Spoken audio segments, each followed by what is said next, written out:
제6강 온라인에서 협업하기 위해 필요한 요소 3가지 요소 두 번째 시간 시작하도록 하겠습니다. 지난 시간에 첫 번째 요소로 메일에 대해서 배웠습니다. 이번 시간에는 두 번째 요소인 일정에 대해서 하도록 하겠습니다.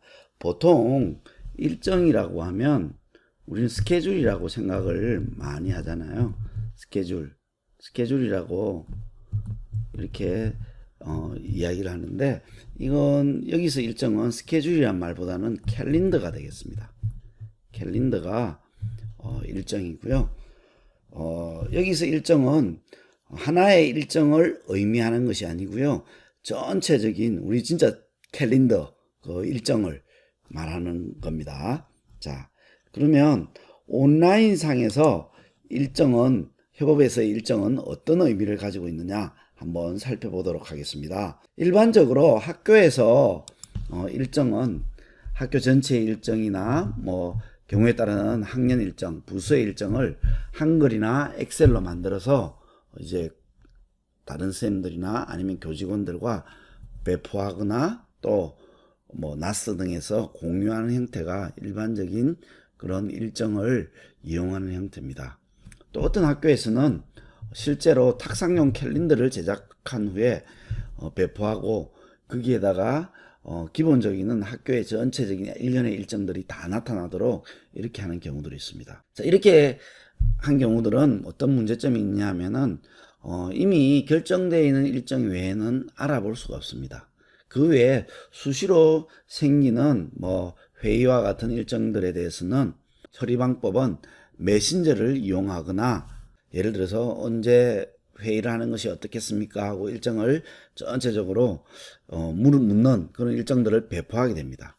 그러면 출장이 있거나 그렇게 할 경우에 피드백으로 출장이 있다라고 하면은 또 다르게 다른 일정을 만들거나 아니면은 조율을 한 뒤에 또다시 배포하는 그런 형태로 계속 일정을 수정해야 되는 그런 문제점들이 발생합니다. 또 그것들은 기존에 만들어 놓아 있는 일정에 포함이 되지 않습니다.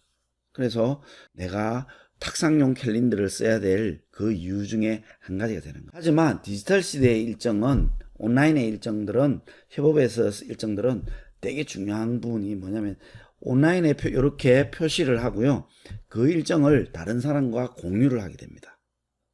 우리 공유를 한다 보면은 내 개인의 일정을 넣는 건 좀 깨름칙하지 않나 이렇게 생각하는데, 개인의 일정에 대해서는요, 프리비지 인포메이션이라고 해서 이 사람이 일정이 있는지 없는지만 표시를 하는, 그렇게 표시를 하는 정보만 공유를 하게 합니다. 이것을 프리비지 인포메이션이라고 하고요, 이 정보들만 공유하는 형태가 되겠습니다. 또 필요에 따라서는 학교 전체나 아니면은 특정한 부서 또는 수업별로, 과목별로 캘린더를 만들게 됩니다.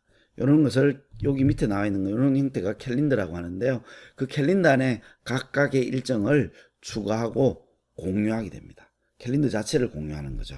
이렇게 협업 시대에 디지털 일정을 이렇게 사용하는 것들 굉장히 좋습니다. 이게 더하여 협업 도구들은요, 오피스 365에 있는 아웃룩의 일정들도 마찬가지입니다. 뭐냐 하면, 내가 특정한 미팅을 이제 시간을 정했습니다. 그리고 내가 특정한 미팅을 정하게 되면은 이 미팅의 참가자들을 회의 시간에 포함을 시킵니다. 그러면은 이 도구가 자동으로 각 사용자들의 일정을 확인 후에 가장 좋은 시간을 추천하게 됩니다. 몇 개를 추천하게 됩니다. 그러면 그 추천한 시간은 이 참가하는 일정에 참가하는 멤버들은 모두 다 그 일정들이 가능한 시간들을 추천해 주기 때문에 따로 메신저를 통해서 다른 사람들의 일정을 조율할 필요가 없게 되는 거죠. 그래서 바로 그 시간에 회의를 할 수 있도록 해주는 것이 이 디지털 시대의 협업에서의 일정의 그런 좋은 부분이라고 생각됩니다. 자, 그리고 나서 이제 그 세 번째, 이제 메일과 일정에 대해서 살펴봤는데요, 세 번째는 뭐냐 하면은 온라인 워크스페이스입니다. 우리가 일반적으로 클라우드라고 하면 대부분 다 가장 많이 생각하는 것이 바로 이 워크스페이스입니다. 즉 온라인상에 특정한 공간을 만들어두고 거기다가 파일과 폴더를 저장하는 형태가 되겠죠. 우리가 일반적으로 오피스 365나 또는 아웃룩에 제공해주는 이 원드라이브 있고요. 그 다음에 구글 같은 경우에는 구글 드라이브가 그 온라인 워크스페이스가 되겠습니다. 여기에는요, 오피스 온라인과 같이 이제 비설치형 웹에서 사용할 수 있는 그런 오피스 제품들이 서비스들이 포함되어 있고요. 마찬가지 구글에도 이런 서비스들이 포함되어 있습니다. 그리고 그 서비스들을 보시면은 온라인과 오프라인의 기능상의 차이점이 거의 나타나 있지 않습니다. 또 이 온라인의 워크스페이스를 만들게 되면은 파일 및 폴더를 다른 사용자들과 공유를 할 수 있도록 해주는 서비스가 기본적으로 포함되어 있습니다.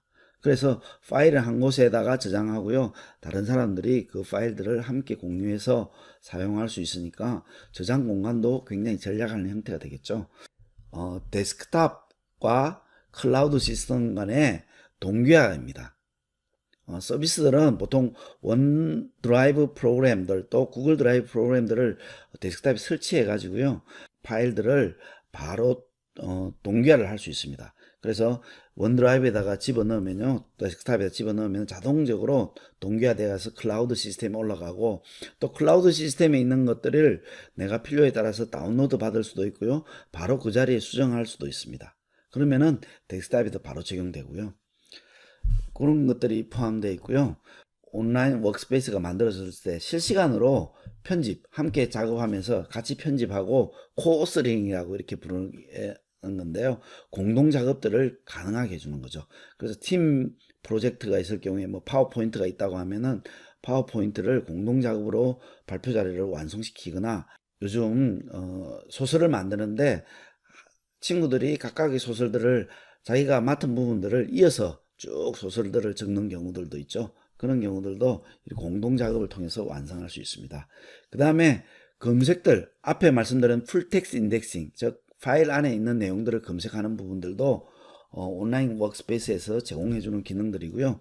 그 다음에 검색 서비스, 구글이나 빙과 같은 검색 서비스를 바로 실시간으로 아주 쉽게 이용해서 연결해서 사용할 수 있는 그런 검색 서비스도 포함한 그런 손쉬운 검색들이 가능하고요. 그 다음에 다른 요소들과 상호 협력해서 서비스를 이용할 수 있도록 해주는 겁니다. 예를 들어서 오피스 365 같은 경우에는 원노트와 구글의 구글 얼스들을 의미하겠죠. 그런 것들과 상당히 쉽게 이렇게 상호 협력적으로 서비스를 이용할 수 있도록 만들어 놓은 것이 온라인 워크스페이스의 특징입니다. 자, 이런 서비스들이 사실 이 세 가지 요소가 한국에 들어왔을 때는 좀 문제가 많이 있는 것 같습니다. 한국 학교에서는 메일에 대한 중요성 사실 없죠. 그죠? 메일은 그냥 메일이 주고받는 거 그냥 메일일 뿐이지 라고 생각하는데, 공문서의 역할들을 할 수 있을 정도의 위치까지 올려야 된다는 부분입니다. 미국이나 그런 데서는 메일이 그 정도의 위치까지 있습니다. 그 다음에 일정 부분입니다. 마찬가지로 우리 일정을 다른 사람과 공유하는 부분들 상당히 중요하죠. 그리고 그것이 잘 되어 있어야 됩니다. 이제 내가 이 팀즈나 아니면은 다른 협업 도구를 사용한다고 하면 단지 온라인 워크스페이스 공간을 클라우드 서비스에서 이용한다는 것뿐만 아니라 이런 메일과 일정을 중요하게 여기고 그것들을 이용해서 내가 커뮤니케이션과 콜라보레이션을 한다는 것을 포함되어 있습니다. 그래서 사고 자체를 많이 바꾸는 것이 굉장히 필요한 부분입니다. 그것들을 명심하시고, 이것들을 내가 다 녹여낼 것이다 라고 하시면은 마이크로소프트에서 제공해주는 팀즈를 이용하시면은 아마 획기적으로 수업에 그리고 또 업무를 변화시키는 요소가 될 것입니다. 자, 이번 시간에는 우리 온라인 협업이 일어나기 위해서 필요한 서비스들 두 가지, 일정과 온라인 워크스페이스에 대해서 살펴봤습니다. 감사합니다.